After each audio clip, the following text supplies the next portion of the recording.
Next podcast with Chris and Todd. Hey, I'm here with Pastor Todd, and he's got my favorite oatmeal sweater on. Man, looks good in oatmeal. Don't let anybody kid you. Love wearing this sweatshirt around you, Chris. Hey, I feel like Back to the Future when I put this on. Like you going on a boat sometime today? Like when you got your life preserver on, Chris. Anyway. Hey, yeah, I'm excited. Hey, shout out first to all the teams that said yes to the NIT. Let's go. Oh, basketball reference for those of you who don't know. Yes, that's right. Basketball. Listen, Todd and I enjoy some college basketball. We do. Yeah, it's good days. But we are not on the next podcast today to talk about college basketball. Which it would be awesome. It would be a great episode. How to fill out a great bracket. Ooh, yeah. Just not my specialty. Let our kids do it. Yes, exactly. Duquesne wins. South Dakota State goes all the way for the championship. Our kids are killing it. Yes. And that's part of what we want to talk about today, right? Like this idea of things that you and I invest in, because all of us throughout the course of our days spend time investing in things. And sometimes we get done with those and go, that was miserable. I should never have invested that much time, like filling out a bracket or deciding what you're going to eat for the week. That just is a miserable process in our house. I feel like that's an exciting process for you, though. As long as it goes my way. I mean, if we have... My wife has a couple items that I'm like, yeah, you can have that. I've got a meeting on Tuesday. You go ahead and have that there. But all these things that we invest in, and, we could talk about money, but that's not essentially what we're going to be kind of focusing in on. So, when I say, hey, when you give your life to invest in something, like what are some of the things that come to mind for you? Well, you got time involved in that conversation. To me, I think of more like invest, intentionality, like where you kind of put those things. Yeah. It speaks to what's important to you. So to me, like, yes, I'm going to invest in my marriage. I'm going to invest into my family. But top priority is, hey, I got to invest into my relationship with God. If I want that to grow, if I want that to get healthier, I've got to make that happen. One of the things that I think has been thought process for me, and it's kind of a way to think through how to invest, is what is like your irreducible minimums. Okay. Yeah. So like at the minimum of this is what I have to do on a daily basis. This is what I have to do on a weekly basis. Because if I don't invest in these things, whether it's time, whether it's resources or whatever, I am missing out on what I want my life to be about. Okay. Yeah. And so I think that's, that kind of speaks opposite so often, right, to our world, because our world is kind of like this maximizing thing. Like, how do I maximize this? And I think if we're not careful, if we focus just on what we're going to maximize, we miss kind of what you're referencing, this idea of like, okay, what do I need to have a part of my life? What has to be in place for me to feel like I have a good base, right? Like this idea of this foundation that I can launch from and really say, okay, these are the things that I have to do. And some of those are going to be higher than others, right? But I think we can miss moments of really investing and being a part of something if all we're thinking about is how do we get the most out of it. And yeah, that, man, we could spend a lot of time thinking about this. On it. Yeah. Yeah. And so, yeah, I think even adding to that, it would just be like when you're thinking about just investing something, you're kind of like, yeah, I want to return. But I also think sometimes it's hard to be like, okay, I'm going to be really intentional about this, and here we go, we're going to go after this. But it's like you look at your day and you're like, well, I spend 8 hours at work. If I really had my ability to choose, like, well, I wouldn't do that. Yeah. I would go do something else. So sometimes it feels like, well, I feel like I'm told to go do things that I have to do that I wouldn't want to naturally invest in. Yeah. And so I'd be like, well, some of that is like, okay, God, you start with God at the beginning of your day and then you go into work, but God uses that time. But if you don't invest that time at the beginning, sometimes you could just go through your day just walking through it. Well, yeah, let's go back to that for a second, because you made a switch not long ago going from spending time with God at night to morning. Yes. So when you switched that investment, like, not that it was bad at night, because you still got a good thing. Yeah, you still got something from that. But What did you notice a noticeable difference, like starting in the morning, or have you noticed a difference starting in the morning? I think for me, it was a change-up that I needed. Yeah. So there's another component that you bring up with invest. Sometimes you got to change the place, the time frame, all those kind of for things. those of it balance money, like invest money, Yeah. like sometimes a rebalance. Yeah. That's And a technical term for you there. I needed it just because at night it was good, but Yeah. it wasn't. I was like, man, I just feel like I need a change. I need Sure. something Yeah. different in this. And I'm a very rhythm person, so it was not easy to be like, yeah, we'll just change this and see how it goes. I had to figure out how that was going to work. But I've actually really enjoyed it because now I feel like, okay, I get to start my day with God, which it wasn't bad to end my day with God. But now it's like, okay, this is felt different. This is all those things. And who knows, I may go back, but even wherever you put it, it's just a matter of, okay, the rest of these next 24 hours or whatever that time frame may be, God, I want you to lead it. You made that investment so that he can guide and do those things. Not saying he doesn't lead it anyways. It just, sometimes we need that reminder. Yeah, I would agree. There just is something really profound for me. Like my time, my irreducible minimum in the morning is like, I've got to at least spend that 20, 25 minutes and the danger of the phone and the danger of the girls having questions. And sometimes that's causing me to adjust, like you say, do I need an extra 5 minutes here? What am I doing that's distracting from that time in the morning? Do I need to streamline something that helps me get the best out of that invested time that I definitely want to take? I think sometimes in specific things, we assume that we're trying something different, we're trying something new, and we assume that it's going to be maximized and we're going to get all this benefit out of it, right? And like, even if it's like at 48, a new stretch, like, hey, I did some new stretches today. I was really hoping for a better return on that. Hold on.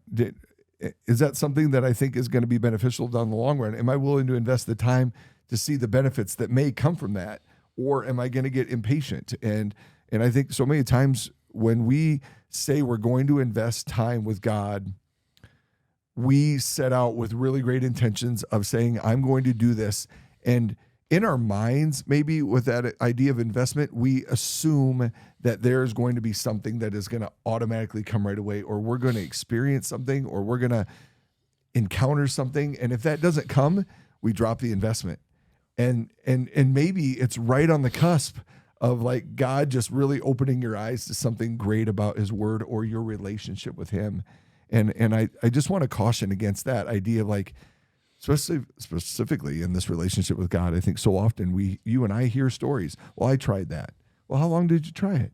Well, I gave it like 3 days and God didn't show up. Oh man. Like that's a dangerous part. Like, cause if you talk about investments with money, it's an ebb and flow. Like over the longevity, you may have like, you don't want to quickly pull all your money out when it's like, hey, play the long game. Yeah, because you can have a return of 20% and then we hits. lose all the money. Yeah. And I think to me, that's just one of those, how are we consistently playing the long game? Like, and I love Eugene Peterson talks about, I think in a book here, a long obedience in the same direction. That's good. And I love that reminder that investing in things that matter is a long obedience in the same direction.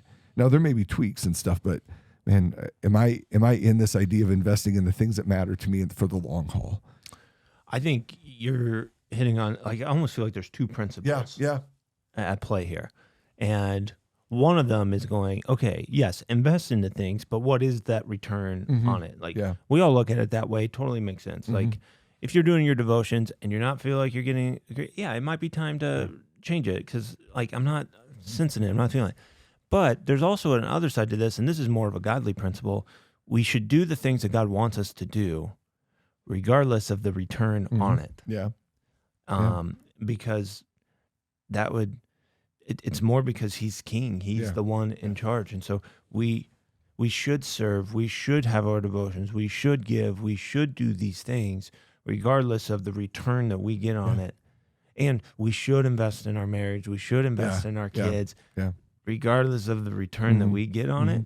Now, I think that principle of like, I think there will be a return. Yeah. But that doesn't always mean it happens in the timing that we want it to be. Absolutely. And sometimes it may never happen. Yeah. And that's what's frustrating because I mean, I get it. That principle is like, man, you reap what you sow. Yeah, So yeah. if you invest in this, Yeah. I should get something Yeah. back. Yeah. And that doesn't always work out. And so that's where I want us to be careful about almost like taking two principles and pitting them against Yeah. each other. Yeah. Yeah. That makes Like, sense. no, God said to do this, but it's not getting a return. You reap what you sow. And you're like, yeah, but no, both can be true. Yeah. But if there's one that's going to outweigh the other, we listen to God first. Yeah. And we do our devotions. We do the things that God wants us to do. The other one is we kind of tweak, we figure it out so that there may be Yeah. a return. But if it's all about a return, I think sometimes I can make it about us and instead of it being about what we need it to be about. No, absolutely. No, that's a great distinction, I think, between the two things. And I mean, we always hope for return on investment, right? We always hope for reciprocation of the things that we're doing. But it also comes to a conversation that you and I have as well sometimes when people are doing those things and they're like, well, you have to do it because you believe it's the right thing to do, not do it just to get the reaction that you want in that investment. So, yeah, that's crazy. I love that. But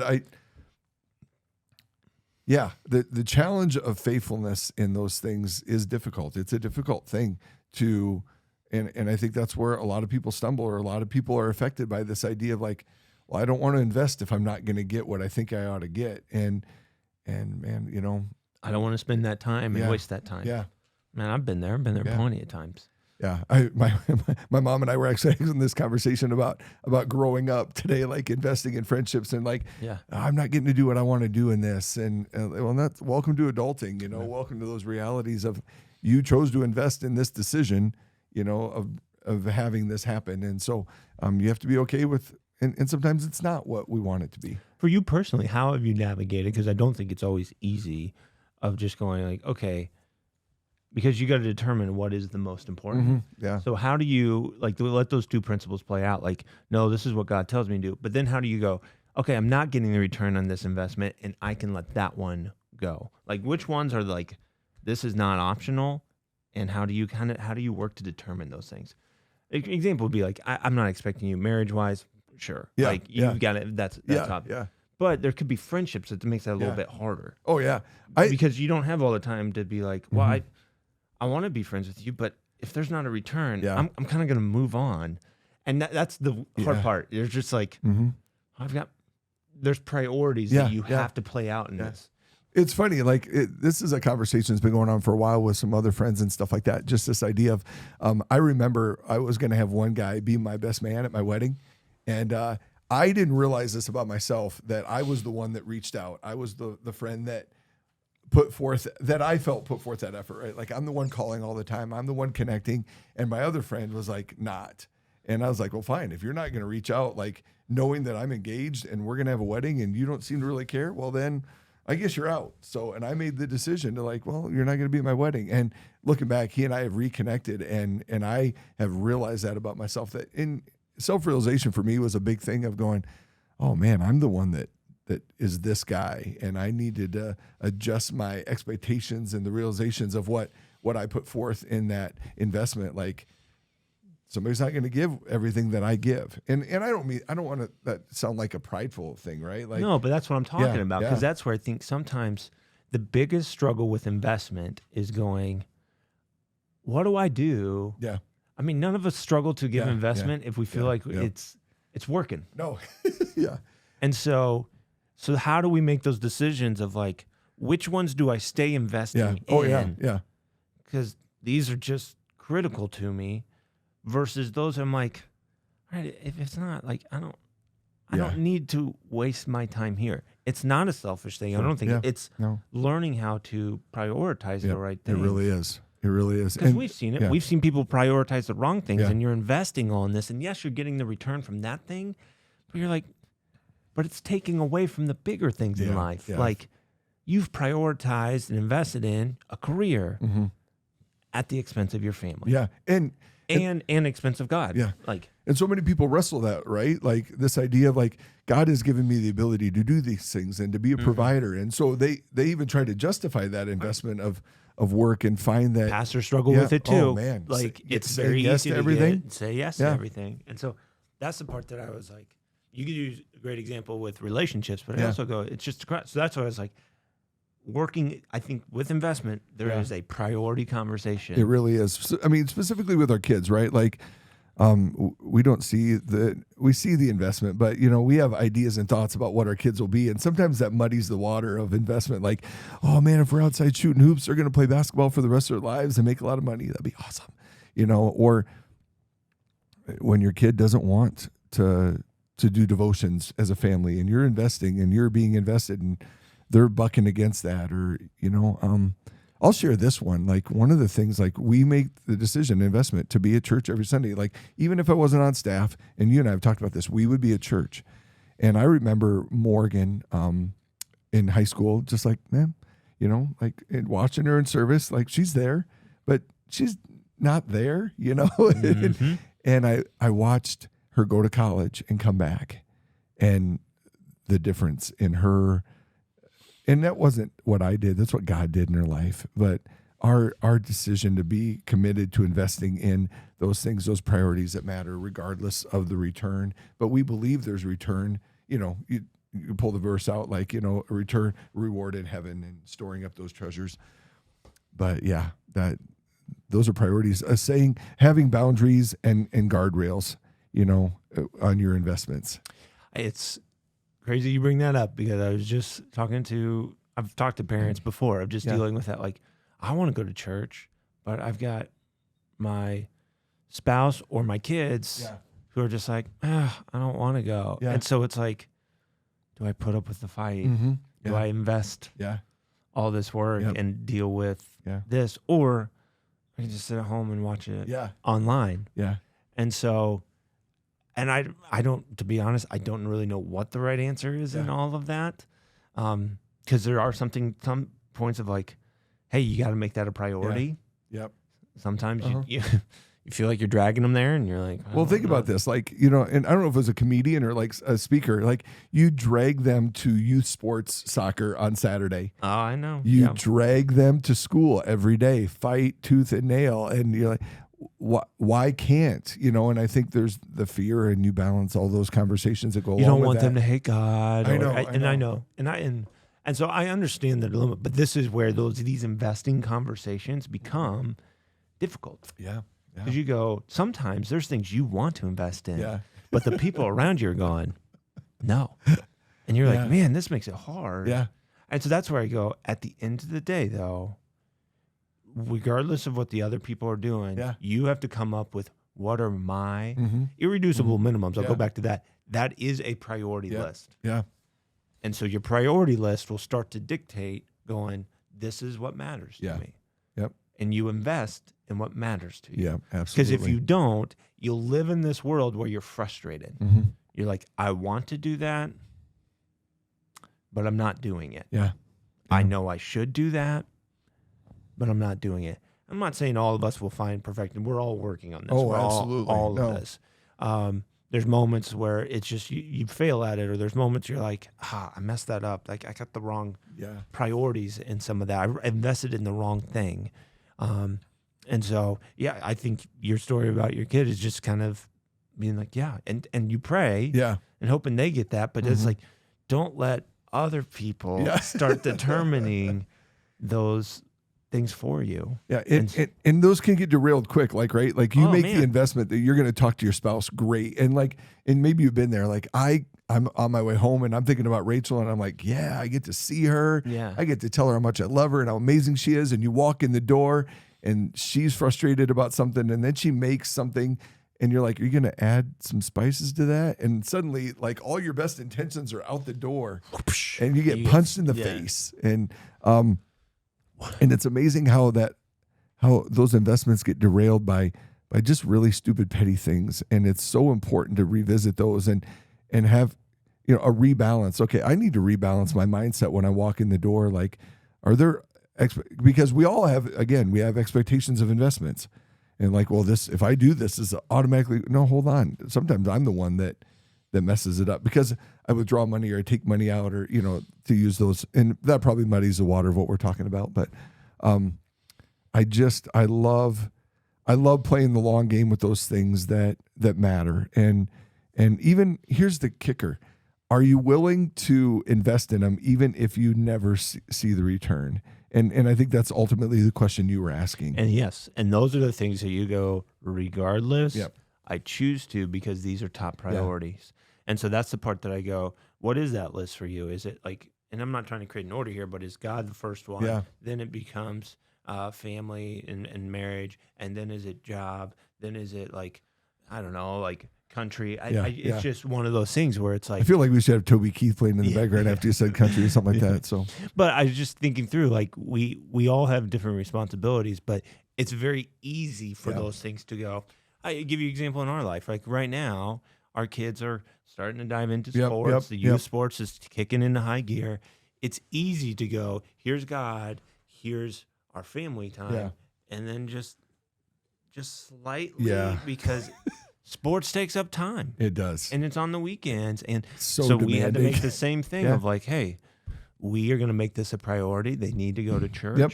Luckily, we're part of a church that has multiple services. So we're like, hey, we're going to go do this on Thursday and those kind of things. But you recognize even sometimes, I mean, there's last Sunday, like, hey, where are your kids? Like you could just tell, oh, okay, it's not, it happens. But you're just like, that for me was like, yeah, investment has changed. Yes. In some senses, but am I good with where it's at? Yes.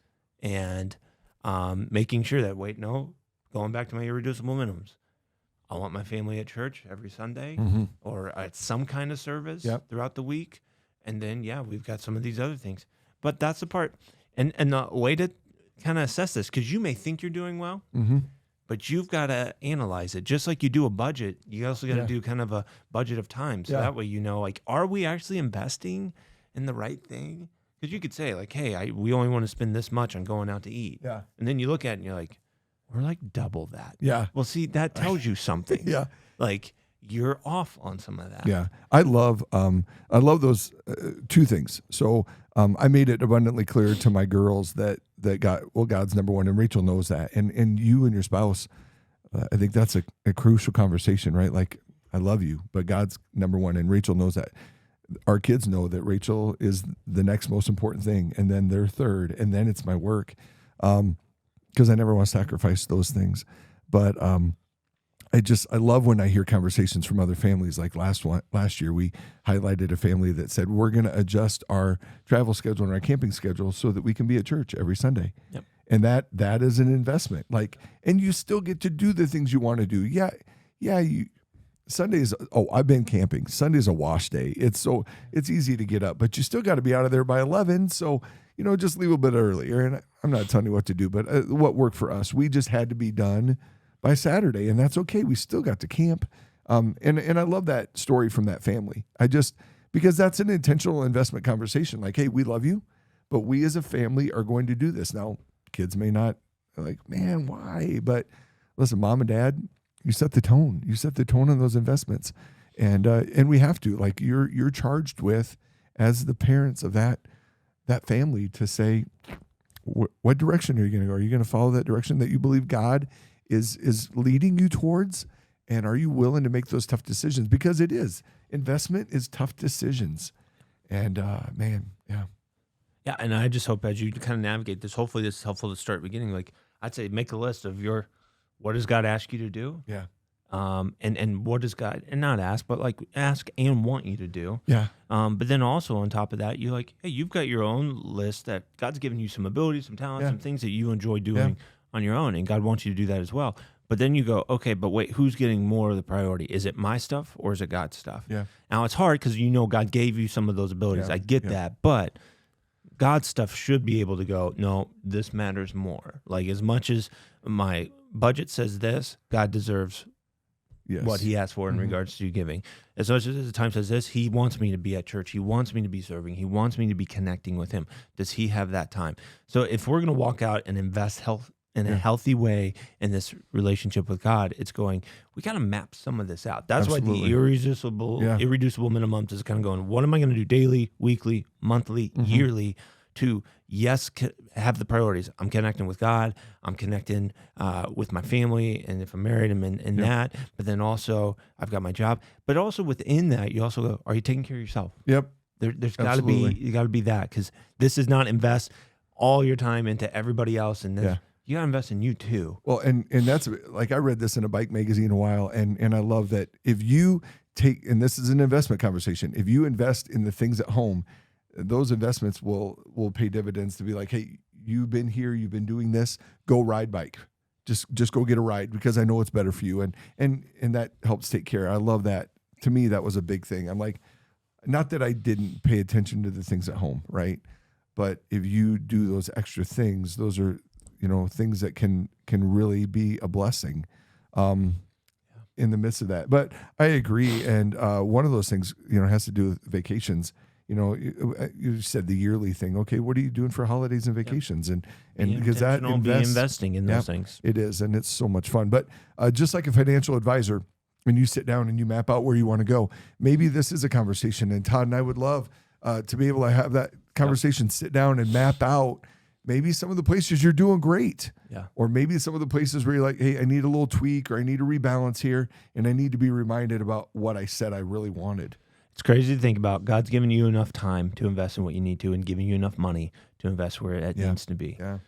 We always feel like we're short. And the truth is, if we feel like we're short, we're probably mismanaging. Yeah. And so that becomes a part of learning. And it's all a learning curve. Like when I've gone through seasons where, I'm short. And I think God's going, you're not short. Let's just rework this. Yeah. And reworking can be difficult because we feel like we're on a good trajectory, but yet that's the kicker. And I know we need to wrap this up, but like, we got to get this out of our mind, like this idea that we're on a good trajectory. If things aren't good in the things, those irreducible minimums, then you're not on a good trajectory, and you need to back that up. It's true. All right. Well, hey, man, I feel like we could talk about this for a long time. Yeah. And it's a good conversation. I hope you're having it, and let us know. Share it with somebody, or let's sit down and have a cup of coffee. So we'll talk to you later.